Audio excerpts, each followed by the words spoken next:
أعوذ بالله من الشيطان اللعين الرجيم. بسم الله الرحمن الرحيم.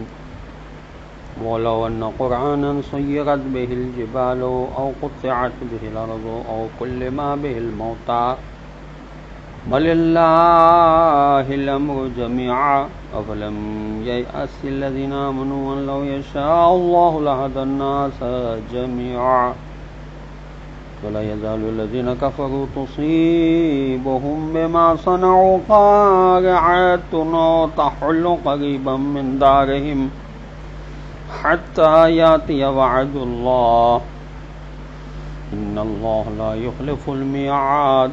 اللهم صل على محمد وآل محمد وعجل فرجهم. السلام علیکم ورحمۃ اللہ وبرکاتہ. سورہ مبارک رات قرآن مجید کا 13 نمبر کا سورہ ہے. خداوند عالم کا شکر ہے کہ میں نے اس سورہ کی 31 آیت کی تلاوت کا شرف حاصل کیا، جس کا ترجمہ یہ ہے: اور اگر ہوتا کوئی ایسا قرآن جس سے پہاڑ چلنے لگتے، یہ زمین اس سے ٹکڑے ٹکڑے ہو جاتی، یا اس سے زمین پر آنن فانن سفر کیا جاتا، یا اس کے ذریعے سے مردے بولنے لگتے، تو وہ یہی قرآن ہے. اس طرح کے کرشمے کر دکھانا کوئی مشکل کام نہیں ہے، لیکن ہر قسم کا اختیار تو اللہ ہی کو ہے. اللہ یہ سب کرشمے دکھا سکتا ہے، لیکن اس کا اصل مقصد تمہاری عقلوں کا امتحان لینا ہے.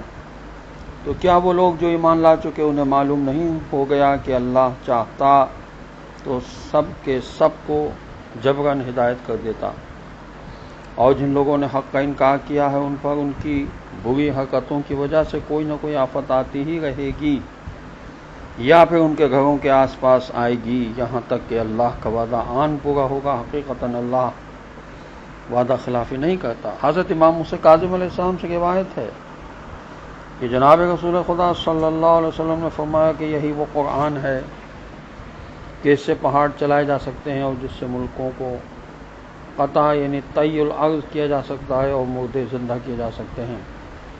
اصول کافی میں لکھا ہے اور تفسیر صافی کے حوالے سے کہ پھر امام علیہ السلام نے اسی قرآن کے وارث ہم اہل بیت رسول و ائمہ معصومین علیہ السلام نے یہ فرمایا. اس آیت کے شان نزول یہ ہے کہ چند مشرکین کعبہ کے پیچھے بیٹھے تھے. انہوں نے رسول خدا صلی اللہ علیہ وسلم کو اپنے پاس بلوایا. عبداللہ بن امیہ نے کہا کہ اگر آپ بھی چاہتے ہیں کہ ہم آپ کی تابعداری کریں تو قرآن پڑھ کر مکے کے پہاڑوں کو دور کر دیجیے، تاکہ شہری آبادی کے لیے جگہ کشادہ ہو جائے. نیز قرآن کے ذریعے زمین کو پھاڑ کر چشمے اور نہریں بہا دیجیے، تاکہ ہماری زمینیں آباد ہو جائیں، کیونکہ آپ صلی اللہ علیہ وسلم فرماتے ہیں کہ آپ صلی اللہ علیہ وسلم کا مرتبہ داؤد و سلیمان علیہ السلام سے کم نہیں ہے. اس لیے ہوا کو ہمارے لیے مسخر فرما دیں، تاکہ ہم آسانی سے شام آیا جایا کریں اور کھانے پینے کا سامان لے آیا کریں، اور ہمارے سامنے ہمارے بزرگوں کو زندہ کر دیجیے تاکہ ہم ان سے پوچھ لیں کہ آپ صلی اللہ علیہ وسلم سچے نبی ہیں یا نہیں. کیونکہ حضرت عیسیٰ علیہ السلام مردوں کو زندہ کیا کرتے تھے، اور آپ صلی اللہ علیہ وسلم فرماتے ہیں کہ آپ صلی اللہ علیہ وسلم کا مرتبہ حضرت عیسیٰ علیہ السلام سے کم نہیں ہے. اسی بات کے جواب میں یہ آیت ہے. یہ تفسیر انوار النجف میں لکھا ہے. تفسیر برہان میں لکھا ہے کہ حضرت امام موسیٰ کاظم علیہ السلام نے فرمایا جناب رسالت مآب صلی اللہ علیہ وسلم تمام انبیاء علیہ السلام سے زیادہ علم رکھنے والے تھے.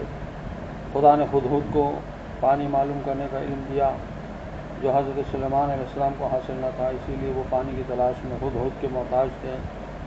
جبکہ ہمارے رسول صلی اللہ علیہ وسلم کو خدا نے قرآن عطا فرمایا جس کے متعلق خود خدا ہی فرماتا ہے کہ قرآن کے ذریعے پہاڑ چلائے جا سکتے ہیں، زمینوں کے فاصلے طے کیے جا سکتے ہیں، مردے زندہ کیے جا سکتے ہیں. پھر فرمایا ہم اہل بیت رسول علیہ السلام ہی وہ ہیں جو خدا کے چنے ہوئے ہیں، اور ہم ہی قرآن کے وارث ہیں. یہ تفسیر برہان میں لکھا ہے. اس آیت کو سمجھنے کے لیے یہ بات جاننا بہت ضروری ہے کہ اس کے مخاطب کافر نہیں ہیں بلکہ مسلمان ہیں. مسلمان جب بار بار کافروں کے مطالبے سنتے تو ان کے دلوں میں خواہش پیدا ہوتی کہ خدا ان کو کوئی ایسی نشانی دکھا دے کہ جس کی وجہ سے لوگ حق کو مان لیں. اس پر مسلمانوں کو یہ سمجھایا جا رہا ہے کہ اگر قرآن کے ذریعے ان لوگوں کو ایسی ایسی نشانیاں دکھا بھی دی جائیں تو کیا تم یہ سمجھتے ہو کہ یہ لوگ ایمان لے آئیں گے؟